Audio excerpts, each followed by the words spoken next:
je vous ai écouté et ce soir je vous propose une vidéo sur le thème du vin. Je sais que vous appréciez beaucoup ce thème et que ça marche pas mal et que ça vous intéresse. Donc je vais faire ça. Ok. Et donc j'ai pensé à un petit concept qui est sympa parce que il y a un truc que j'adore faire en fait, c'est de vous faire participer. Et je trouve ça super intéressant en fait que vous puissiez participer, que ce soit en choisissant certaines choses. Donc, durant la vidéo, je vous pose des questions, ce genre de choses. Pour moi, c'est ce que je préfère. Je prends beaucoup plaisir à faire ça. Et donc cette vidéo s'intitulera Devinez le prix de cette bouteille de vin.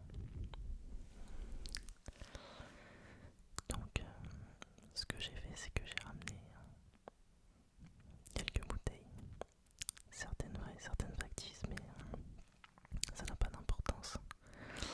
Le but c'est que vous essayiez de deviner le prix de la bouteille de vin avec les informations que je vous donne. Donc j'espère que ça va vous intéresser et que vous allez jouer le jeu. Et juste une petite précision, il n'y a que des vins de Bordeaux. Pour la simple et bonne raison déjà que toutes les bouteilles factices que j'ai sont des bouteilles de Bordeaux. Et donc voilà, ça va vous donner un petit peu une perspective sympa du vignoble bordelais. Et ça va être super intéressant je pense, donc j'espère que vous allez aimer cette petite vidéo. Ok.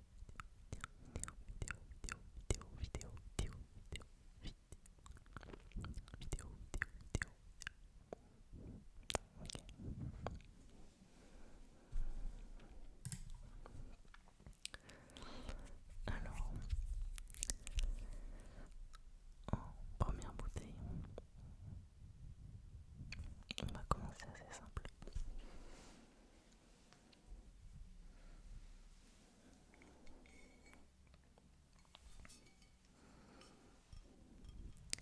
C'est une bouteille de Mouton Cadet, millésime 2022. Donc on commence assez simple. Normalement c'est une bouteille que vous avez forcément déjà bu ou vu en tout cas.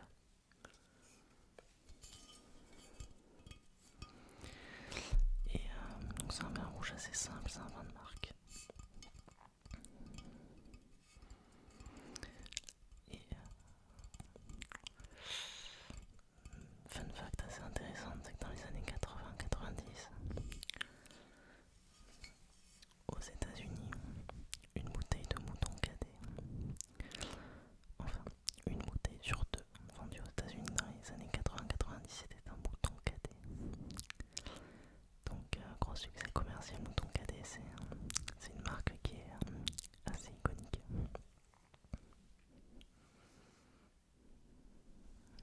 Alors à votre avis, quel est le prix de cette bouteille?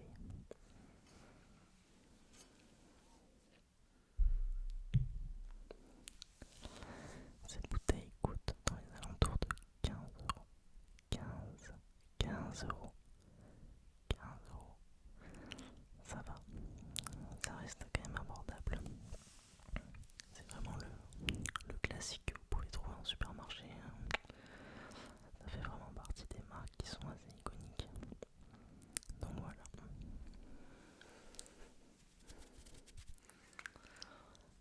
On passe à la seconde.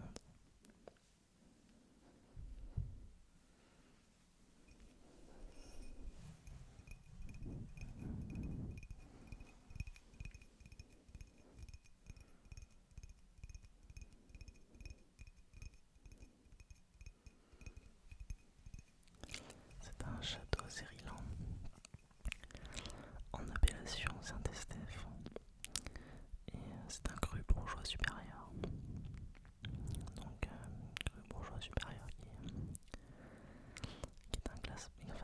classement des crus bourgeois à Bordeaux.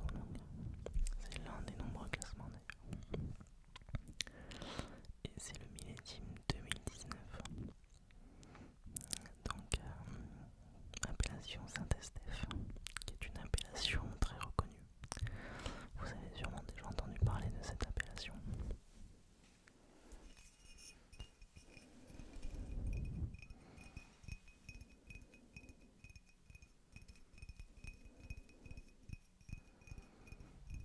Qu'est-ce que vous en pensez? Quel est son prix à votre avis?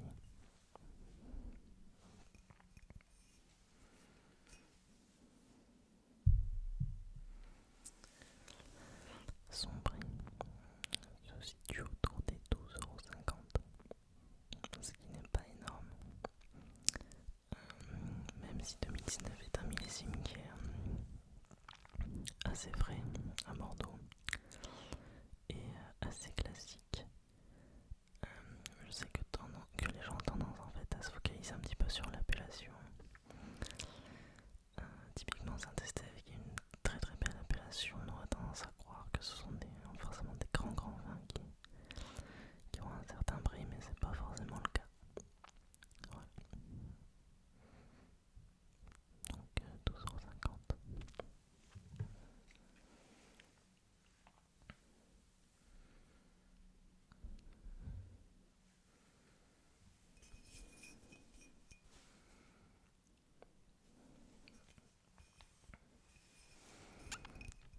Château Gloria. En appellation Saint-Julien. Donc Château Gloria né d'une très très belle référence. En appellation Saint-Julien, c'est sûrement l'une des propriétés les plus reconnues dans le Médoc, parmi celles qui ne sont pas en grand cru classé. Donc très très intéressant. Donc pas forcément non plus focalisé sur ça. C'est une très très belle référence, Château Gloria. 2012 est un millésime qui est assez classique également. Donc je vous laisse deviner un petit peu le prix de cette bouteille. À votre avis, quel est son prix?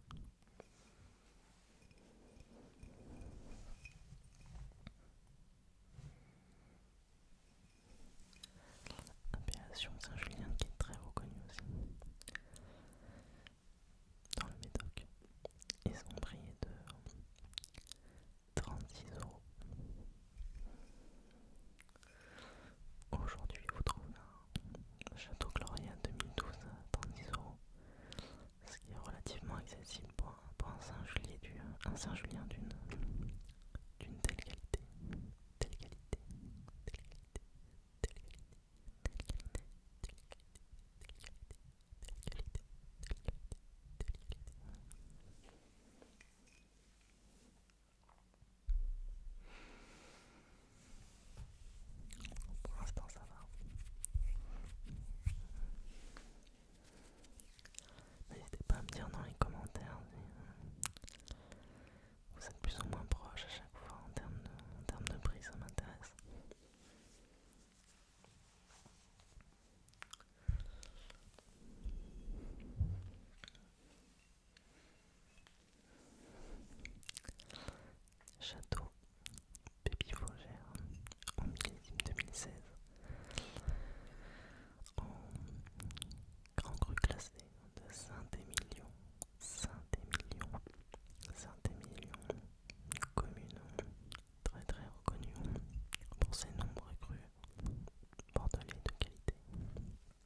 château Cantenac Brown 2015 aux alentours de 60€.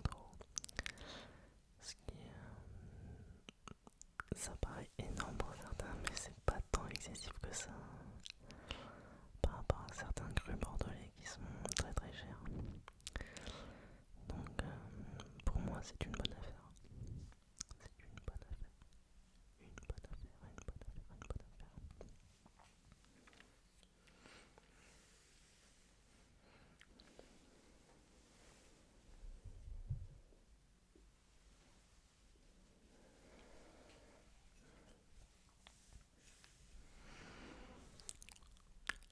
Là ça va commencer à être rigolo je pense. Donc oui, bon, désolé pour l'étiquette qui est un petit peu abîmée.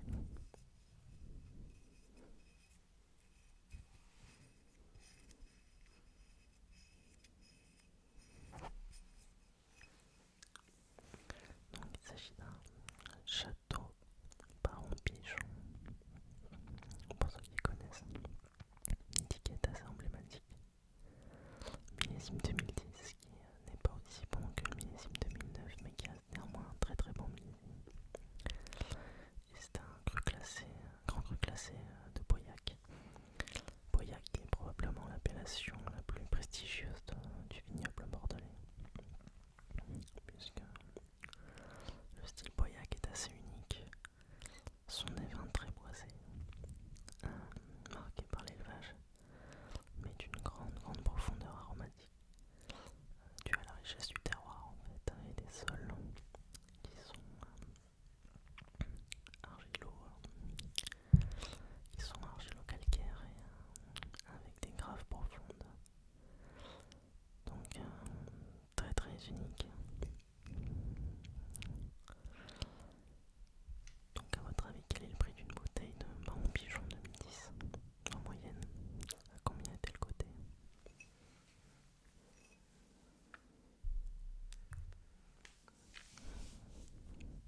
maladies cryptogamiques,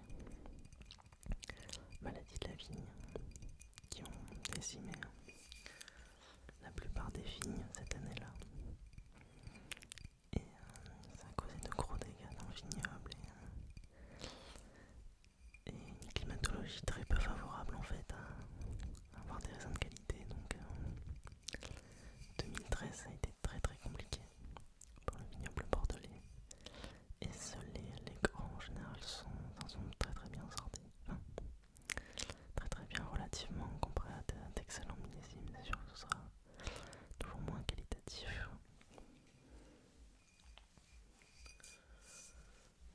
Donc à votre avis, un carillon d'Angélus 2013, en sachant que 2010 coûte 170 euros.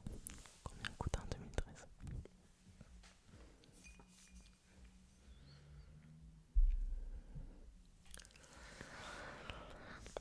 Un carillon d'Angélus 2013, vous pouvez le trouver aux alentours de 110 euros.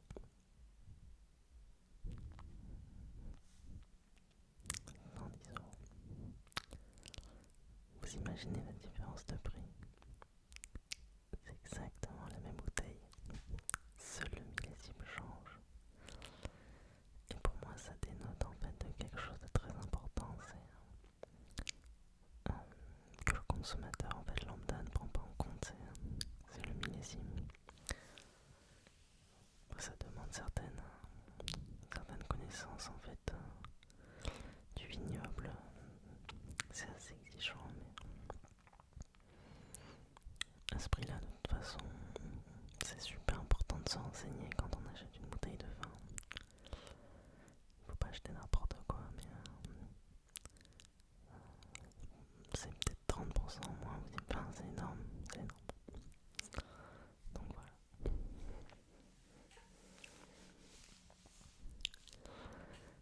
Il me reste 2 bouteilles.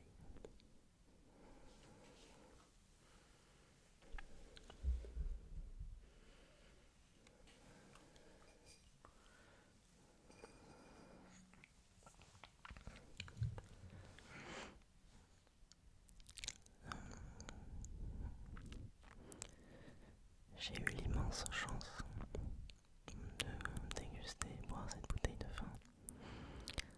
Il s'agit d'un Château Lafite Rothschild du millésime 2014. Lafite Rothschild.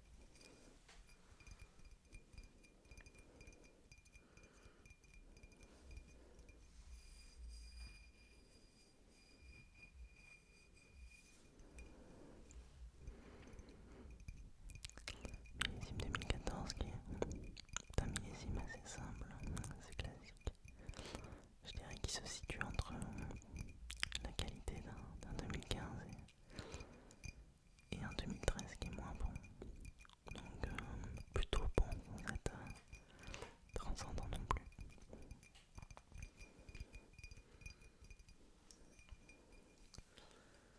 Mais messieurs, dames, on parle de Château Lafite Rothschild, qui est un premier grand cru classé du classement de 1855 dans le Médoc.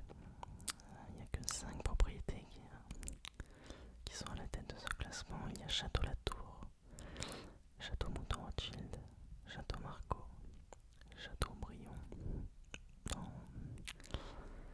en Pessac-les